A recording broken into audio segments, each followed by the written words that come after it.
హామీలు అమలు చేస్తే రాజీనామా చేస్తా. రేవంత్ రెడ్డికి ఏలేటి మహేశ్వర్ రెడ్డి సవాల్. ఈయన మొత్తం రేవంత్ రెడ్డి ఎంబడే పడ్డాడు. ఈయన ఏలేటి మహేశ్వర్ రెడ్డి రేవంత్ రెడ్డి ఎంబడి పడ్డాడు. అటు చూస్తే హరీష్ రావు, ఇటు చూస్తే ఏలేటి మహేశ్వర్ రెడ్డి, వీళ్ళిద్దరు కలిసి రేవంత్ రెడ్డికి నిద్ర పట్టకుండా చేస్తాను. ఆయన ఎంబడి పడతాను. 5 నెలలు కాలేదు ఆయన ముఖ్యమంత్రి అయ్యి. ఆయన ఎంట పడితే ఆయన బతకల్లా సావల్లా? 420 హామీలు ఇచ్చి రుణమాఫీ గురించే మాట్లాడుతున్నారు.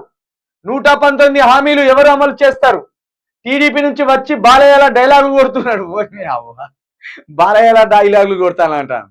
లెజెండ్ డైలాగులు, సింహ డైలాగులు, అఖండ డైలాగులు ఇవన్నీ కలిపి కొడతానట రేవంత్ రెడ్డి.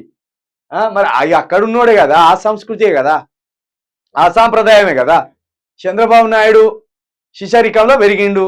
చంద్రబాబు నాయుడు ఏలు పట్టుకొని రాజకీయ ఓనమాలు నేర్చుకున్నాడు కాబట్టి గా డైలాగులే కొడతాడు, బాలయ్య డైలాగులే కొడతాడు. కాంగ్రెస్ రాజ్యాంగాన్ని తుంగల తొక్కింది. అప్పుడు వీళ్ళేమో కాపాడుతాను. వీళ్ళు రోజు రాజ్యాంగానికే పూజ చేస్తాను. వీళ్ళు బీజేపీ వాళ్ళు రోజు రాజ్యాంగాన్ని తీసుకొచ్చుకొని బాబాసాహెబ్ అంబేద్కర్ గారి కాళ్ళు కట్టుకొని నెత్తి మీద పోసుకుంటాను బీజేపీ. రిజర్వేషన్లు ఎత్తేస్తే ఏ సమస్య ఉండదు. నిజమే. ముందు ఏం చేద్దామంటే ఈయన ఏంటిది మహేశ్వర్ రెడ్డి ఒక పని చేద్దాం. నాకైతే రిజర్వేషన్ వద్దా, నాకు ఏ రిజర్వేషన్ వద్దు. ఒక పని చేద్దాం. మీ తాతలకు మీ అయ్యలకు భూములు ఎక్కడి నుంచి వచ్చినాయి. భూమి మీద మీకున్న రిజర్వేషన్ మీరు వదులుకోవాలి. తర్వాత బాబాసాహెబ్ అంబేద్కర్ గారు రాజ్యాంగ పరంగా ఇచ్చిన రిజర్వేషన్లను ఎస్సీలు, బీసీలు, ఎస్టీలు వదులుకుంటారు. దానికి మీరు సిద్ధమా? భూమి అందరికి ఉండాలి. మనిషి 2 ఎకరాల 3 ఎకరాల కానీ మొత్తం అందరికి ఉండాలి. వీళ్ళే వ్యాపారాలు చేస్తారు, వీళ్ళకే భూములు ఉంటాయి, వీళ్ళే రియల్ ఎస్టేట్లు చేస్తారు, వీళ్ళే రాజకీయ నాయకులు, వీళ్ళే లీడర్లు, వీళ్ళే ముఖ్యమంత్రులు. ఇవి రిజర్వేషన్లు కాదు. అరకోర 15% రిజర్వేషన్ ఇచ్చి బొత్సు ఉద్యోగాలే అయ్యారు. ఉద్యోగాలు అయినప్పుడు రిజర్వేషన్లు నిర్వీర్యమైనట్టేనే. ఇప్పుడు సంవత్సరానికి 2 కోట్ల ఉద్యోగాలు ఇస్తానని మోడీ అన్నాడు. సంవత్సరానికి 2 కోట్ల ఉద్యోగాలు వేయలేదంటే అక్కడ రిజర్వేషన్ పోయినట్టేనే.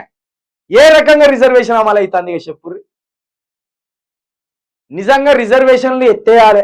రిజర్వేషన్లు ఎత్తేస్తేనే ఈ ఎస్సీ, బీసీ, ఎస్టీలకు కూడా సిగ్గొస్తుంది. ఎందుకంటే రిజర్వేషన్లు ఎత్తేసినాక మేము ఇంతమంది ఉన్నాం, మాకు సంబంధించిన లీడర్లు అసెంబ్లీలో ఎందుకు లేదని ఒక ఆలోచన వస్తుంది.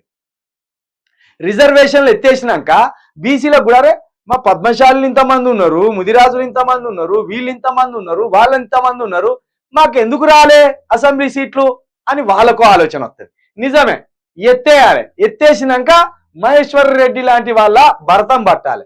గప్పుడు కానీ మన ప్రజలకు, మన అణగారిన వర్గాల ప్రజలకు బుద్ధి వస్తుంది, సిగ్గు వస్తుంది. రిజర్వేషన్లు ఎత్తేయాలంటాను మంచిదే. నీ భూమి ఎక్కంచెలు వచ్చింది నీకు.